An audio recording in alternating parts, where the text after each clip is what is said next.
आज हम जानेंगे टेम्पररी और परमानेंट प्लेजर या सुख के बारे में। दो तरह का सुख होता है, एक है भीतरी सुख और एक है बाहरी। बाहरी सुख यानी जो सुख किसी व्यक्ति, वस्तु, स्थान या भौतिक वस्तुओं से मिले, वो बाहरी सुख है।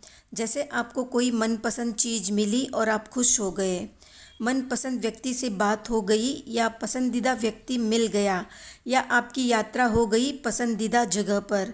यानी जिस किसी भी सुख में आपको बाहरी निमित्त या संयोग मिलता है सुख प्राप्ति में, वो बाहरी सुख है।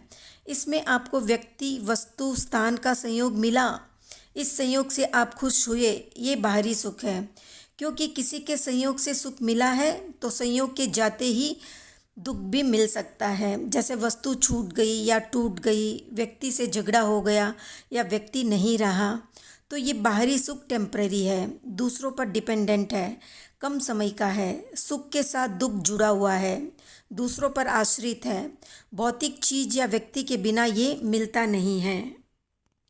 एक सुख है आंतरिक, इसमें किसी दूसरे की ज़रूरत नहीं होती, आप खुद सक्षम हैं इस सुख को प्राप्त करने में।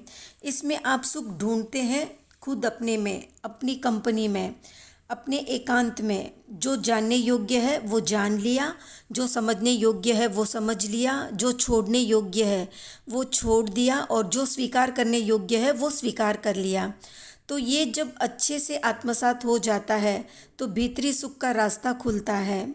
इस सुख में आपकी खुशी का माध्यम बनेगा आपका ज्ञान, आपके विचार, आपकी सोच, सम्यक दृष्टि, तीर्थंकरों की वाणी, स्वाध्याय, मौन, ध्यान, तटस्थता, साधना, संयम, यानी हर वो बात या अभ्यास जो भीतर से जोड़ता है या आत्मा की तरफ जाता है। एक तीसरे प्रकार का सुख है जो केवली या तीर्थंकर अनुभव करते हैं, उसे आनंद कहते हैं। इसमें न बाहर की तरफ न ही भीतर की तरफ, इसमें बस आत्म स्वभाव में अवस्थित होने से सहज आनंद या सहज सुख में ही वे हर पल अवस्थित रहते हैं।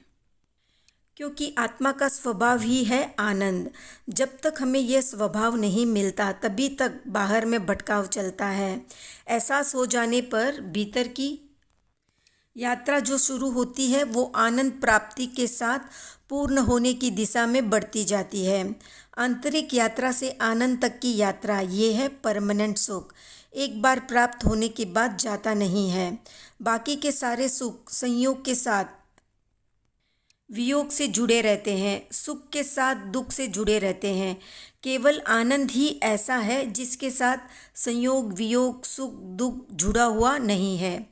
तो जो बाहरी सुख में उलझे हैं वे बहिर्मुखी हैं, जो आंतरिक सुख में है वे अंतर्मुखी है, जो तटस्थ व आत्मस्थ आनंद में है वे हैं तीर्थंकर, केवल ज्ञानी या फिर संपूर्ण ज्ञानी। वीडियो पसंद आए तो लाइक, शेयर, सब्सक्राइब करें।